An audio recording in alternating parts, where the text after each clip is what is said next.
I always thought I was ready for that promotion meeting that morning. You know, that quiet kind of confidence people carry after 14 years of nonstop work. I stood in front of the mirror, straightened my collar, and looked at the packet I had revised for the 20th time.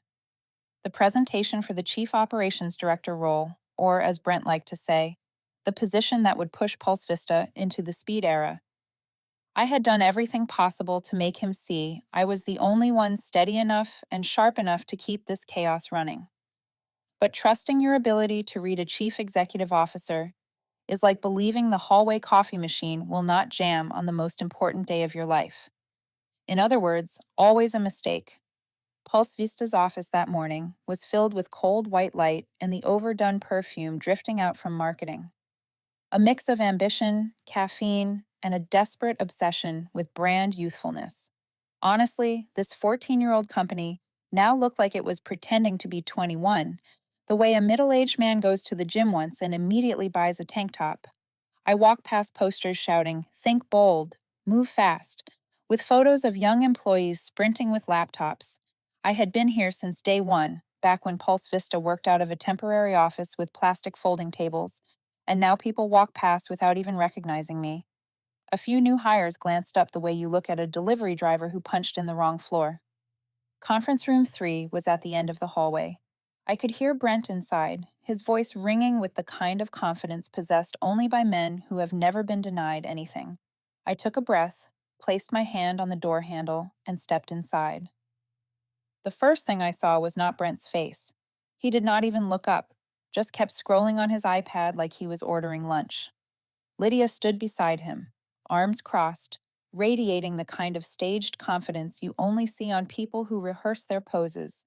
She turned to me with a smile so practiced it did not involve a single working facial muscle. I had not even pulled out my chair when Brent spoke. "You are no longer a fit for the new culture." The words dropped onto the table like a sledgehammer. No preface, no explanation, no hint this was meant to be a conversation. Just a verdict, clean and cold enough that the water glass beside Lydia trembled when she shifted her hand. I stood still for a few seconds. My brain needed time to confirm I had not misheard. Brent finally looked up at me, eyes glinting with quiet triumph, like a child who just took back a toy he never knew how to use. I asked if this was the decision regarding the promotion. I had not even sat down. Brent let out a soft sigh, the kind that framed me as the inconvenience. "This is a discussion about personnel direction. Pulse Vista is evolving. We need people with new energy, aligned with our transformation." New energy. Transformation. Words that sounded like they came straight out of a discount keynote Lydia had prepared the night before, and right on cue, Lydia added, "Nora, we really appreciate everything you have contributed." Her voice was so sweet I could practically feel my teeth rot. Before I could reply, my phone buzzed. Logged out of email. Slack access denied. Internal systems flashing permission revoked. All of it while I was still standing there. They fired me before the meeting even began, and information technology had clearly been told to treat me like a national security threat. I looked at Brent. He stood up immediately, tapping the table lightly, signaling the meeting was over. The urgency in his movements said everything. Not guilt, not discomfort, fear. Fear that I might ask a question they did not want to answer. Lydia stepped around me, placing a hand on my back, with that fake gentleness people use when escorting someone out of a gala they no longer belong to. "Thank you for understanding. Human Resources will send the paperwork today." I understood. I understood something was deeply wrong. I understood they were hiding something far bigger than a termination. I understood their urgency was not about culture, it was about removing me. I walked out into the hallway. A few young employees looked at me, then at each other, trying to guess who I was. They had no idea I built the first operational backbone of Pulse Vista, that every system they used came from nights I worked until 2 or 3 in the morning. How would they know? Brent and Lydia had erased me long before today. I headed toward the elevator, each step louder than the hum of the ceiling vents. As the doors closed, I caught a final glimpse through the blurred glass of the meeting room.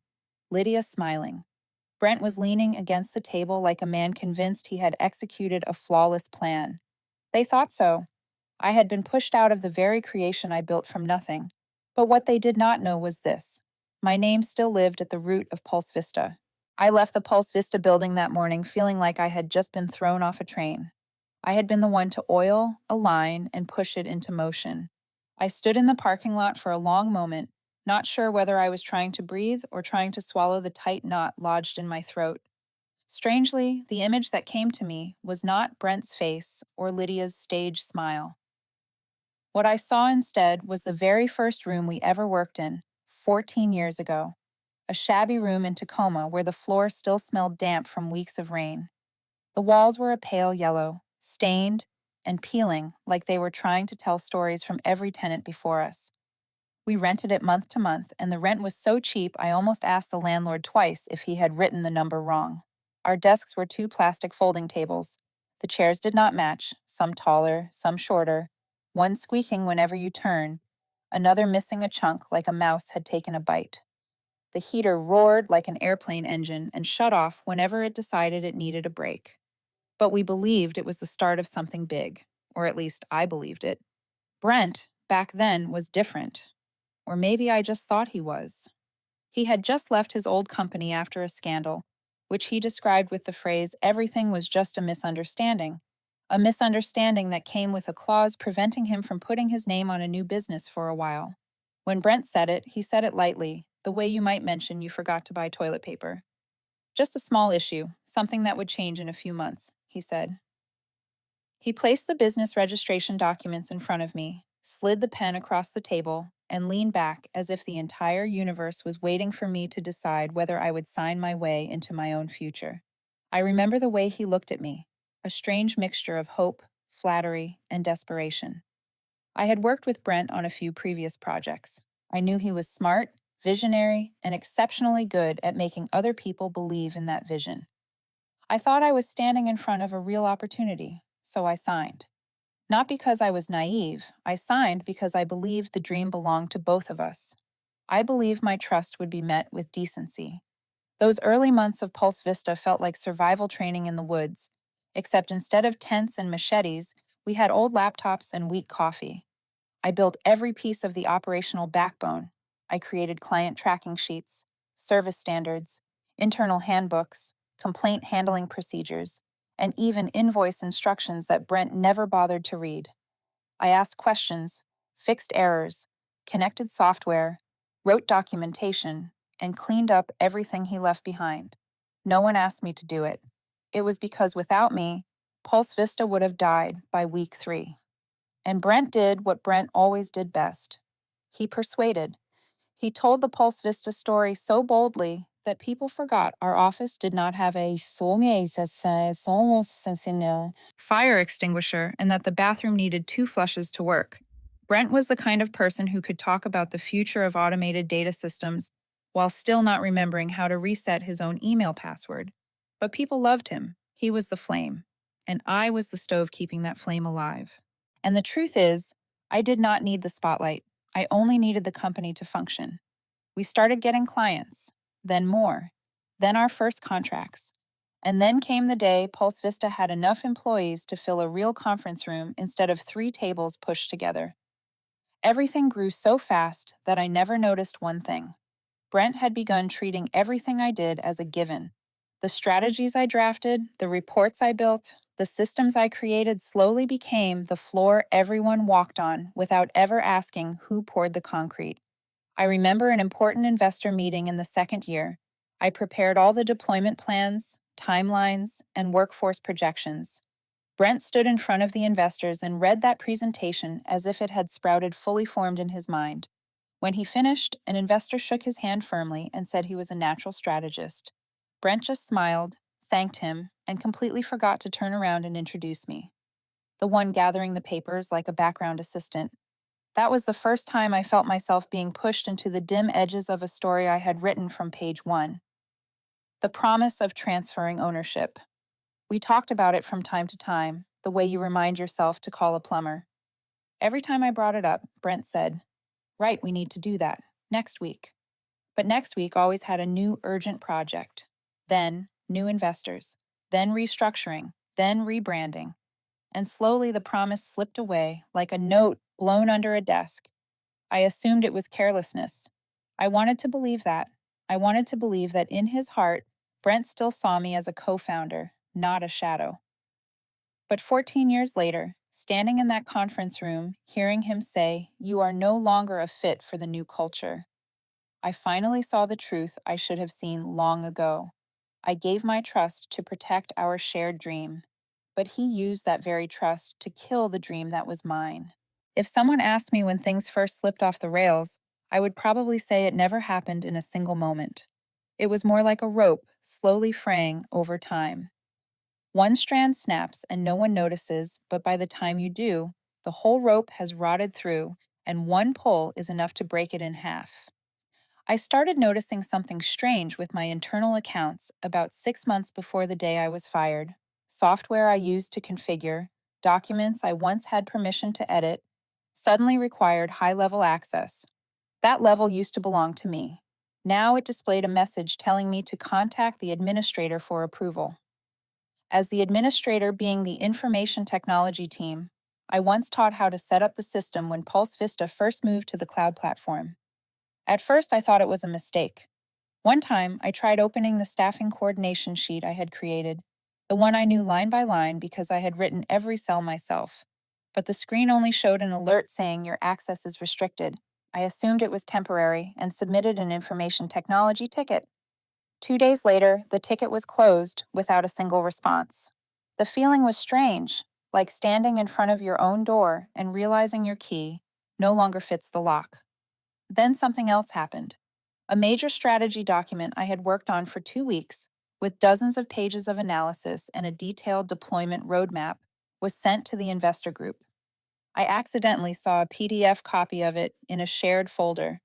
Everything looked the same as what I created, every chart, every note, except for one thing. The author's name had been replaced with Lydia Hale.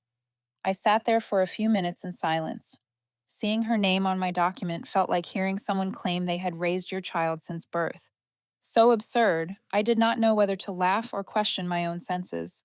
Lydia was not only skilled at taking credit, she was even better at turning it into a tool. She had a way of speaking I called the roundabout style, never directly addressing anything, always a little vague, as if she were just sharing a small secret. But inside that little secret, there was always an arrow aimed at someone specific, usually me. Brent, with an ego swollen like a county fair balloon, became her perfect playground. She told him about refreshing leadership branding, said the chief executive officer needed younger energy, bolder imagery, and a tone that aligned with the new generation. And of course, she reminded him, implicitly, that I did not fit into any of those categories. One afternoon, I walked into Brent's office and heard Lydia telling him that a new era required partners who understood trends, the market, and the mindset of the next decade. When she realized I was standing at the door, her expression shifted from sharp to soft, so fast I almost applauded. "Nora, you came by. We were just discussing a little branding." Branding. The word coming from her sounded like she thought Pulse Vista was a cosmetics company instead of a data analytics firm. A few colleagues who used to be close to me began whispering.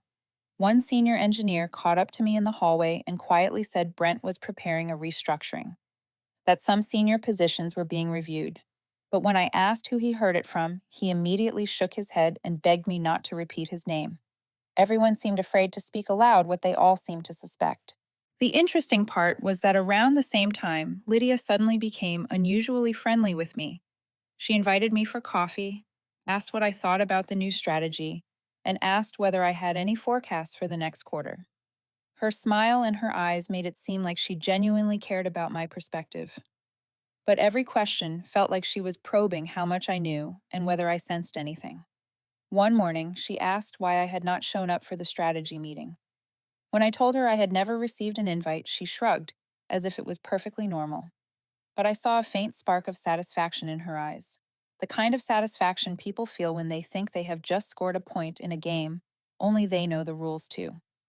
Then came what happened in the final week before Brent fired me. I was in the office late, finishing the data analysis section for my promotion proposal. I opened a folder in the internal system, a folder I had never seen before, sitting inside an administrative branch I thought I still had rights to access.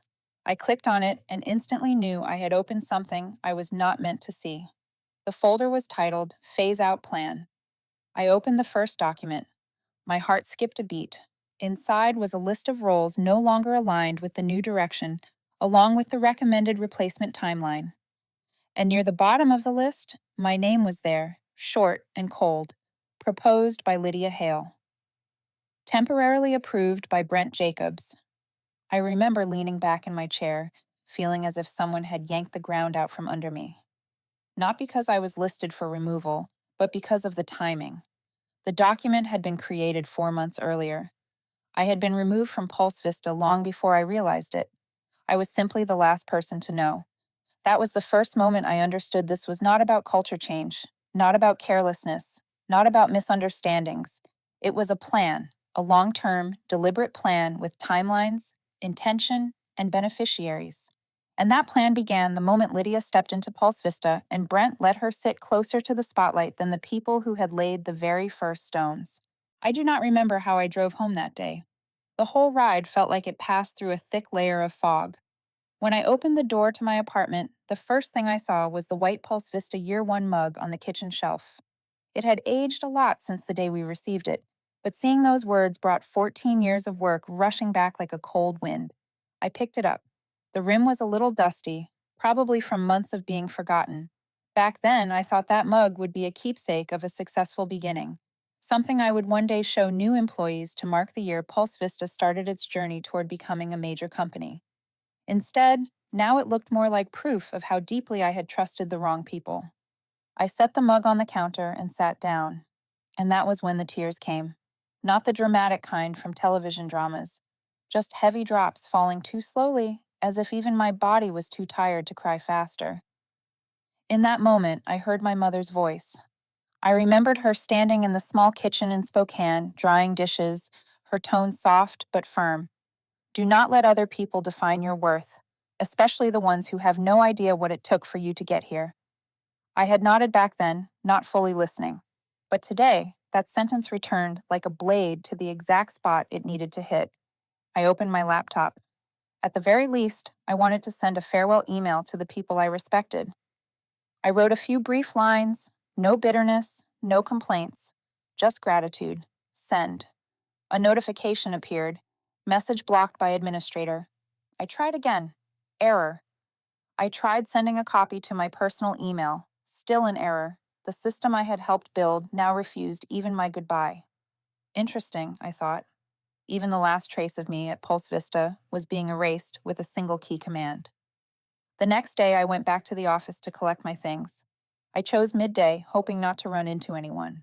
I just wanted to step in, gather a few personal items, and leave.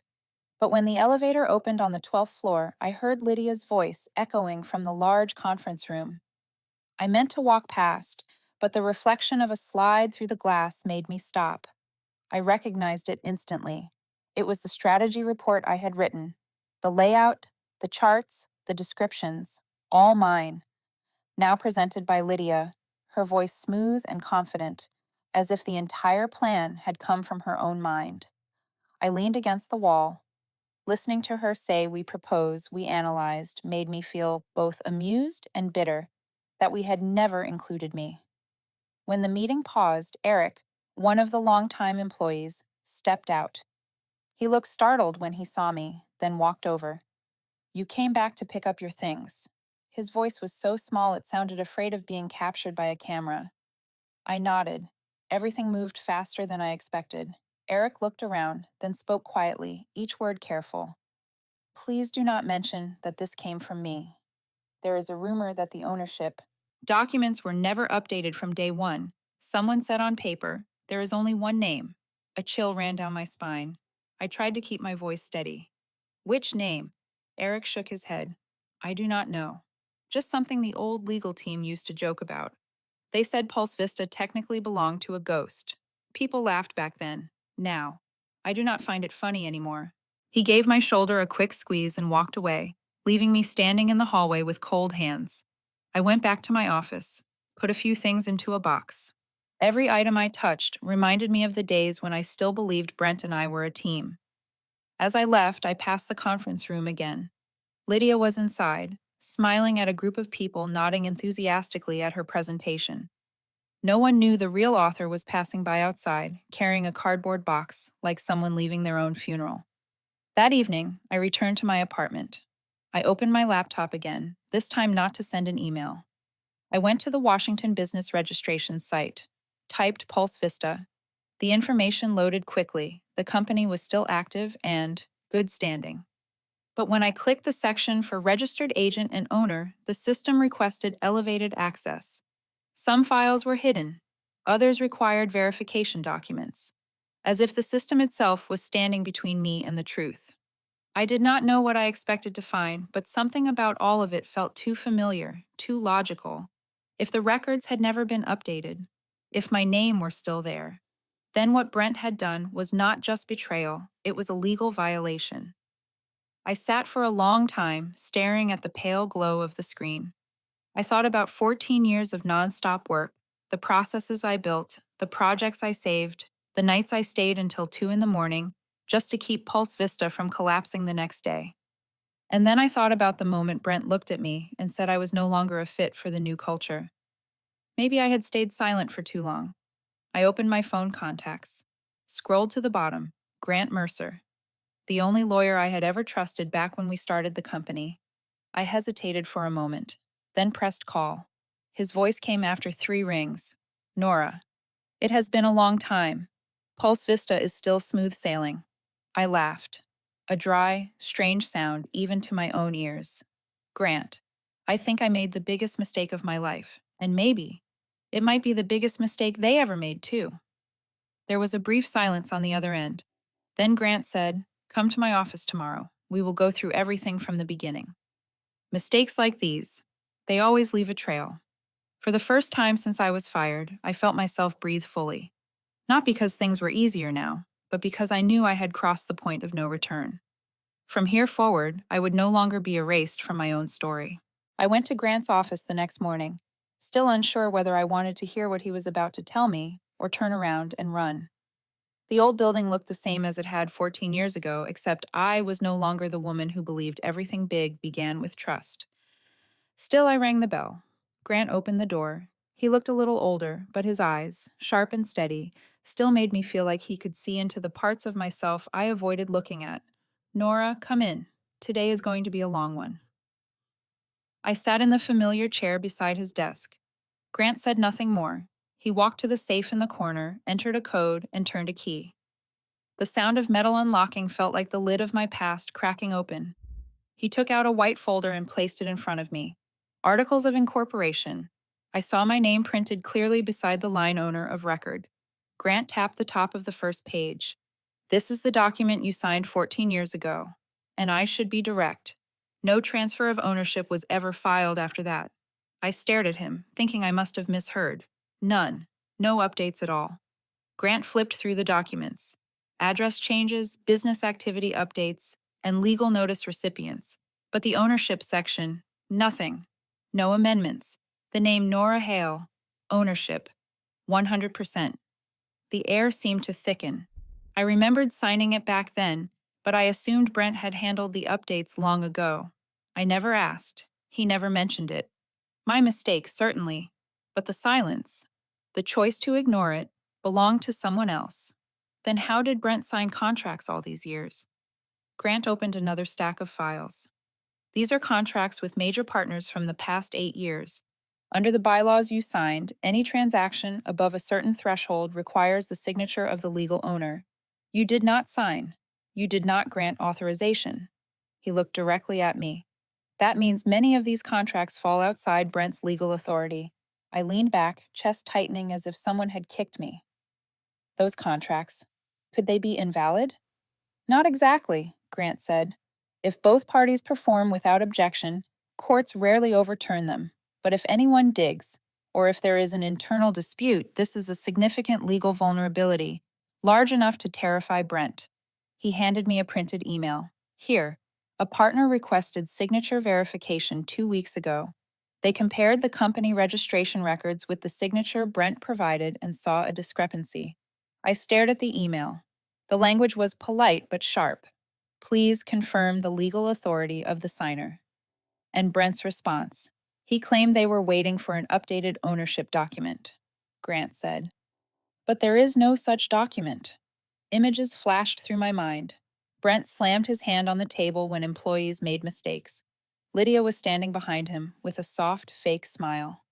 Secret meetings I was no longer invited to. The phase-out plan folder. Suddenly, everything aligned perfectly. He knew, I said. Not a question, a fact. Grant did not deny it. A chief executive officer running a multi-million-dollar company cannot know who the legal owner is. At the very least, he knew it had been neglected, and he chose to exploit it. I felt like I had been thrown into my own story but left outside it for 14 years. If Brent knew, could he be preparing to file fraudulent updates? Grant studied me carefully. I will not accuse anyone without evidence. But I can tell you this. When someone's power is threatened, they often do things they would never dare under normal circumstances. A cold pressure crawled from the base of my neck down my spine. I had been pushed out of the company quickly, cleanly, urgently, too urgently. Now I understand why. Grant placed a pen in my hand.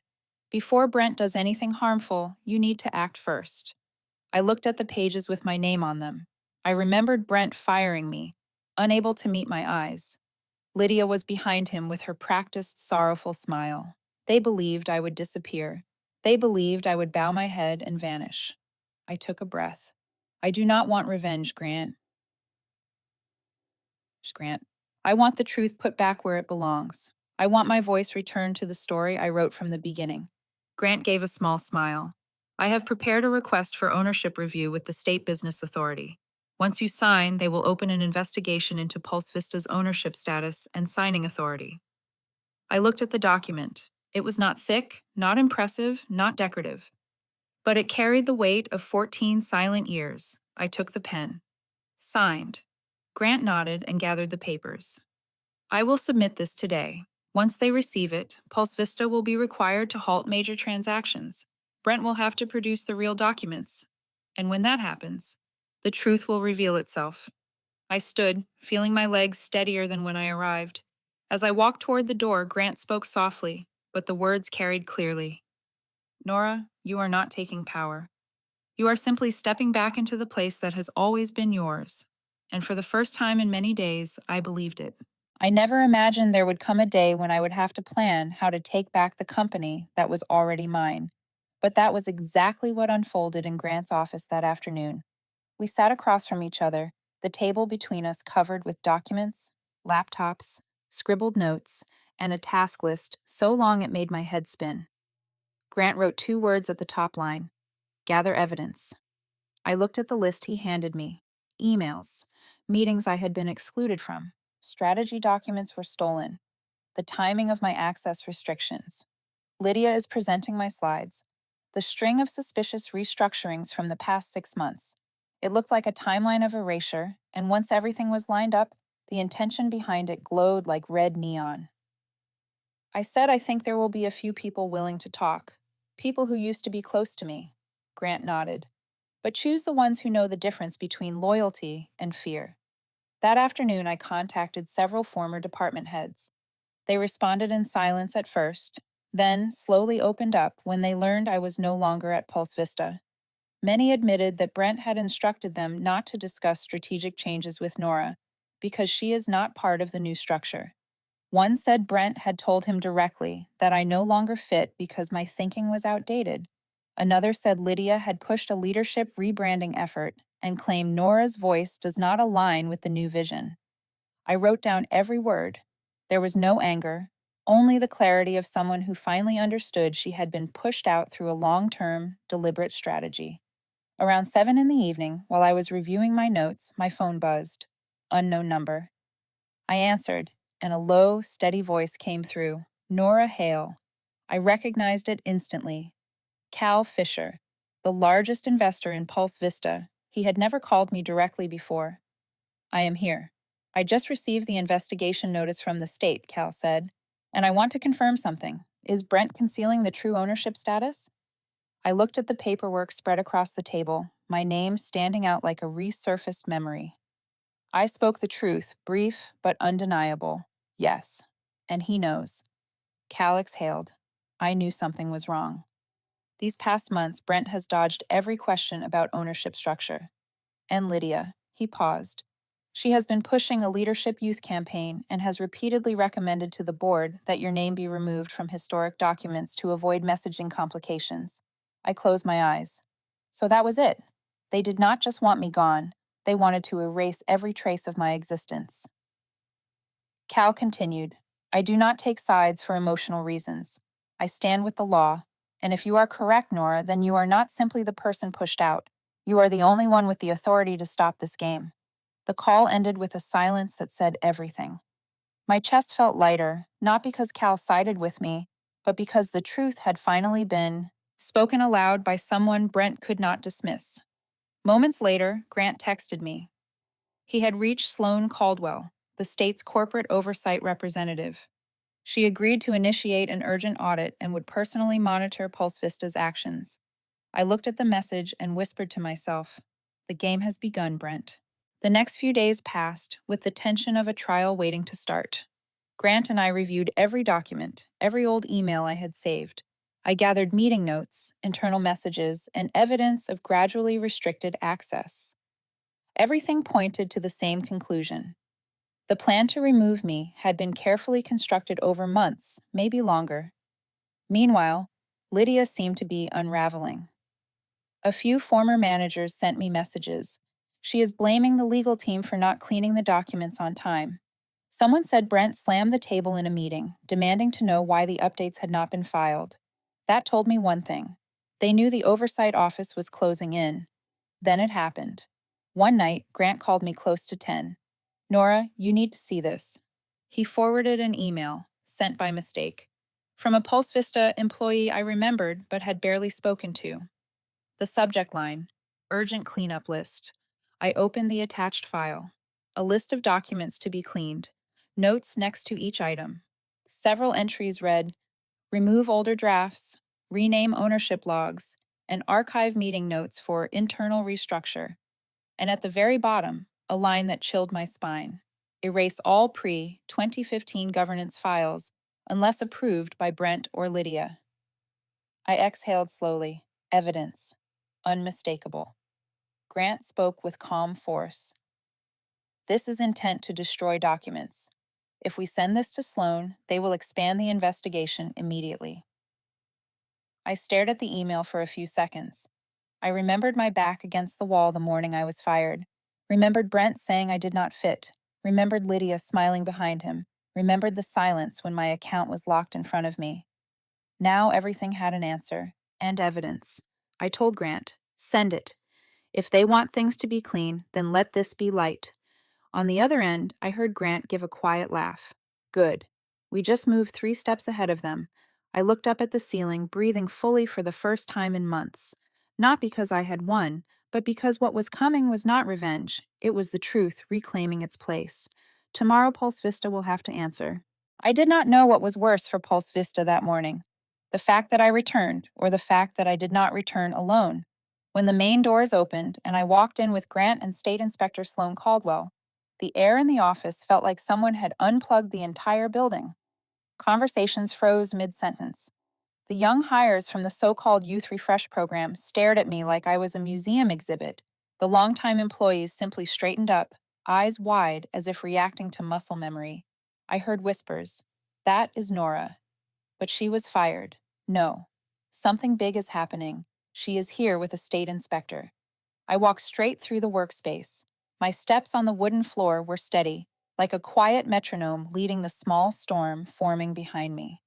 Lydia rushed out of the elevator and stopped when she saw me. Her smile stretched up her face like makeup starting to crack. Her eyes flicked from Inspector Caldwell to me, calculating escape routes faster than she could breathe. Nora, she said, her voice pitched higher than usual as if she was performing friendliness for the cameras. What a surprise to see you, I replied. Yes, for me too. But an interesting kind of surprise. Lydia's expression twitched. She had nothing else to add. We entered the large conference room, the same room where, not long ago, Brent had removed me from the company with a single cold sentence. This time, the seats were different. The air was different. I no longer stood like someone awaiting judgment. I sat like someone returning to the place she belonged. Brent walked in last. He slammed the door so hard that he waterglass jumped. The gesture might have intimidated others. To me, it looked like a child denied a toy at a supermarket.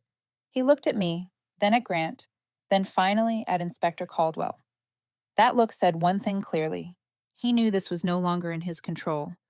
"What do you think you are doing here, Nora?" Brent tried to sound calm, but every word dragged across his teeth. I leaned back. "I am exactly where the company's legal documents say I should be." Brent laughed, a laugh with no humor at all. "You abandoned your founder role. The current state of Pulse Vista has nothing to do with you anymore." Grant set a folder on the table. "You may want to review that." Sloane Caldwell opened her notebook. "We confirmed with the state's business system. The legal owner and the highest authorized person in Pulse Vista is still Nora Hale." Brent's neck stiffened, but he forced out a reply. "That is not correct. I have it here." He pulled out a freshly printed stack of papers, the ink still sharp. "This is the ownership amendment signed 8 years ago. I have been the representative since then." Inspector Caldwell took the papers. She said nothing at first, then she traced her finger along the margin, flipped a page, and asked a question that made the room drop several degrees. This was modified with a PDF editor. Correct. Brent froze. Caldwell continued, her tone calm but sharp as a blade. "There is no filing record, no authenticity stamp, no filed with state confirmation, and the signature." She held the paper closer to Brent. "It does not match any signature on the original documents." Brent opened his mouth, but no sound came out. Lydia jumped in, desperate, scrambling like someone trying to patch a sinking boat with tape. "Legal must have missed something.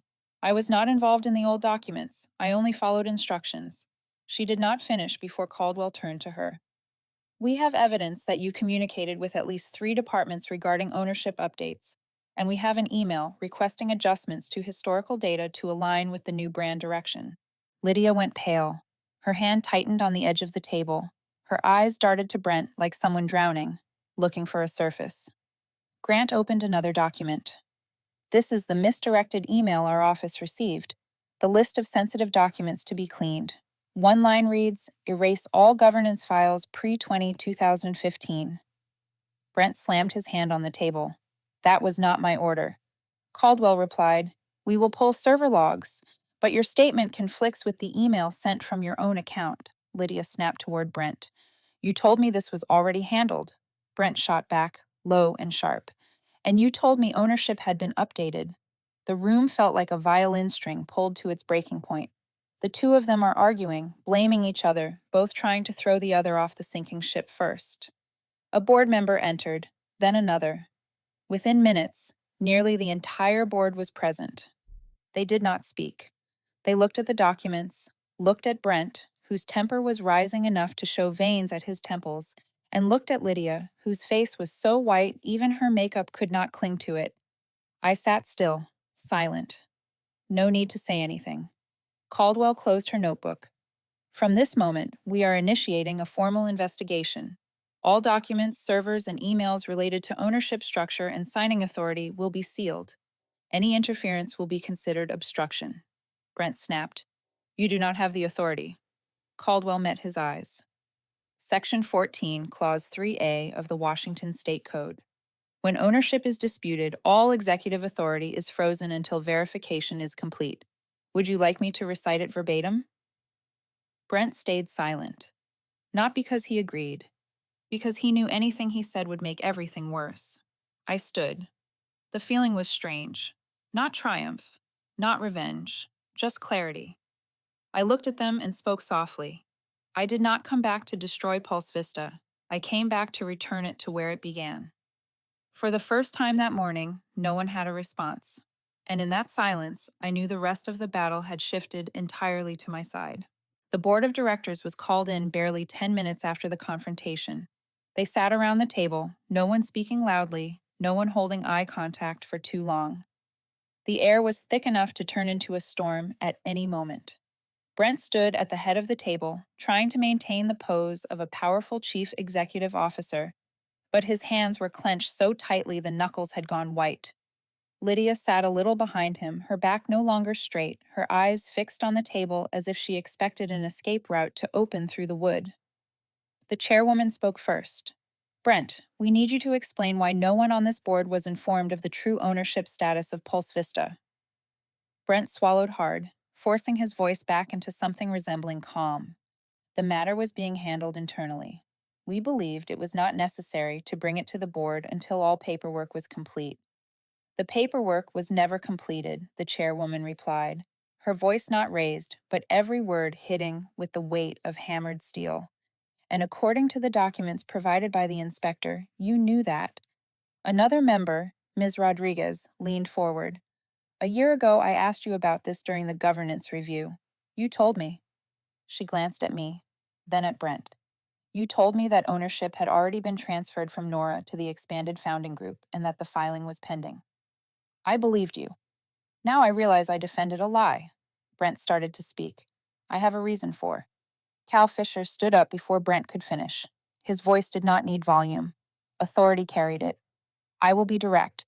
If Brent is not suspended immediately, my fund pulls every dollar out of Pulse Vista. I do not invest in a company whose chief executive officer conceals the ownership structure, signs contracts without authority, and allows subordinates to falsify documents. The room felt instantly airless. Brent turned to Cal, shock vibrating in his gaze. Cal, you cannot. I can, and I will, Cal said. This is not personal. This is corporate governance, and she. He turned to me. She is the only one who has followed it. The chairwoman exhaled, then spoke. We vote. No one objected. Ballots were filled quickly. No debates, no speeches. Months of Brent's quiet maneuvering collapsed in barely 3 minutes. The chairwoman read the result. 7 votes in favor, 1 vote against, 2 abstentions. Brent Langford is suspended from the role of Chief Executive Officer until the investigation concludes. Interim authority returns to the legal owner, Nora Hale. Brent stepped back as if someone had struck him. He looked at Lydia, then back at the board, his voice shaking despite his effort to steady it. I can negotiate a quiet departure. I will stay silent publicly, avoid legal conflict. I just need. No, Brent, I said before he could finish. I do not want silence. I do not want a deal. I want the truth. And you cannot buy that with a promise to leave quietly. Pulse Vista did not fall apart. Because I returned. It fell apart because of your lies. The room went completely still.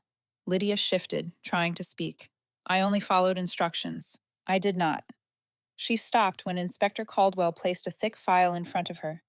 Documents showing her edits to ownership records. The internal request she sent to clean sensitive files. Evidence of her presenting my slide deck as her own work. And an email she sent to marketing instructing them to remove me from the company's historical timeline because my name did not fit the new brand message. Lydia drained of color. Her eyes glossed as if tears might form, but none fell. Maybe not because of regret, maybe because she finally realized the game she thought she controlled had turned on her. The chairwoman turned to her. Lydia Monroe will undergo an internal investigation for document falsification, interference with legal filings, and misappropriation of intellectual property. Effective immediately, your access to all systems is suspended. Lydia nodded slowly. No fight left. She looked like someone realizing the chair she had climbed onto was made of sand. Brent looked around the room, waiting for someone to stand with him. No one did. The board had seen enough. Finally, Brent faced me. Nora, he swallowed. I was wrong. We can resolve this privately, if you give me a chance. There is no chance, I said. Brent, I do not want to ruin your career. But I will not save it by lying for you. You put yourself here. He opened his mouth, then closed it. Looked down. Looked at Lydia as if hoping she could still be an ally. But Lydia's head was bowed, her hands twisted together. Cal stood, delivering the punctuation mark. We are done here. From this moment on, Pulse Vista will operate under law, not ego or ambition. I stood as well. I did not feel triumph. I did not feel revenge. I felt the weight returning, the real kind, the kind I lost when they pushed me out with a single sentence. I looked at Brent one last time. You did not lose because of me. You lost because you believed you could hide the truth forever. No one responded. None needed to.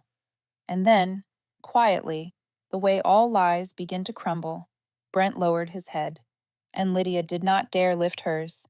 In that room, for the first time in years, I felt Pulse Vista finally breathe again.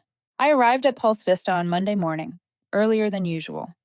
Not because I wanted to perform the kind of fake hustle startup founders brag about on LinkedIn, but because I wanted a few quiet minutes in the space that once belonged to me before the entire company learned I had returned in an official capacity, Chief Executive Officer, a title I had never demanded, never even imagined carrying as evidence of a legal battle.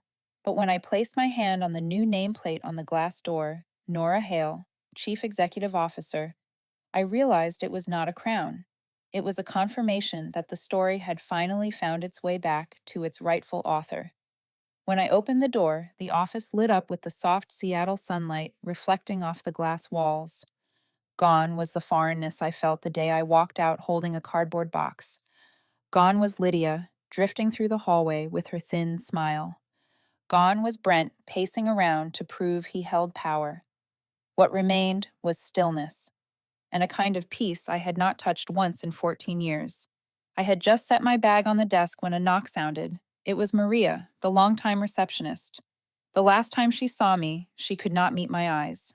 Today, she smiled for real. Welcome back, Nora. I returned the smile. Thank you, Maria. I am glad to be back.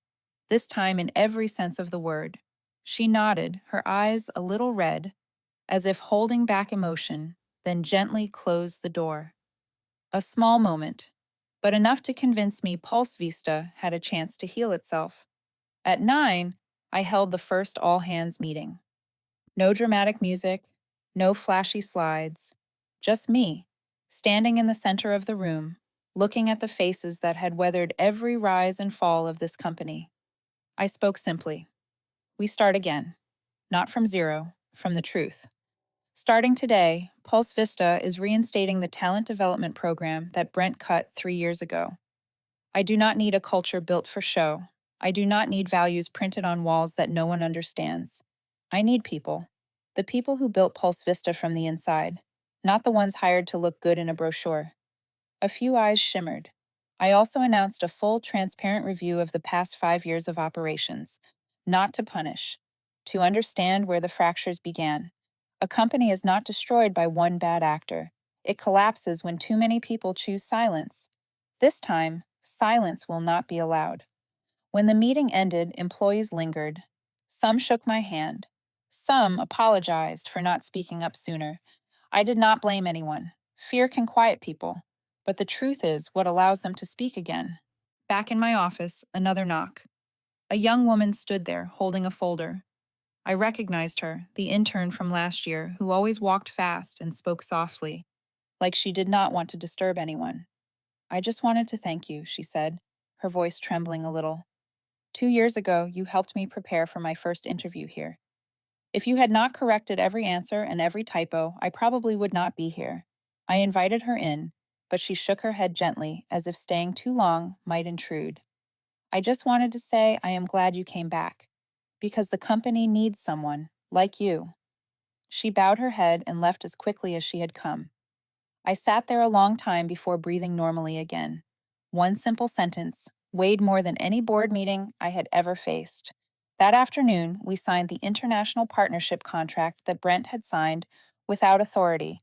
This time, the partner requested precise signature verification, and I did not mind at all signing where I was supposed to sign, with legal authority, with the name that had been buried under paperwork for 14 years. As the pen touched the page, I felt Pulse Vista finally standing on its real legs again, not on the polished veneer Brent and Lydia had tried to glue over the cracks. At the end of the long day, I stood at the glass wall overlooking Seattle. The buildings caught the sunset, painting the bay in streaks of orange. I had seen this view hundreds of times, but never with this kind of calm. Maybe because I was no longer standing here as someone erased from her own story. I was standing here as the person who returned to write its rightful ending. I placed my hand on the wooden desk and spoke softly, as if to the version of myself from 14 years ago. I was erased from the story I wrote, but I came back, not to seek revenge, but to correct it, with my own name, and for the first time I believed the story would continue the way it was always meant to.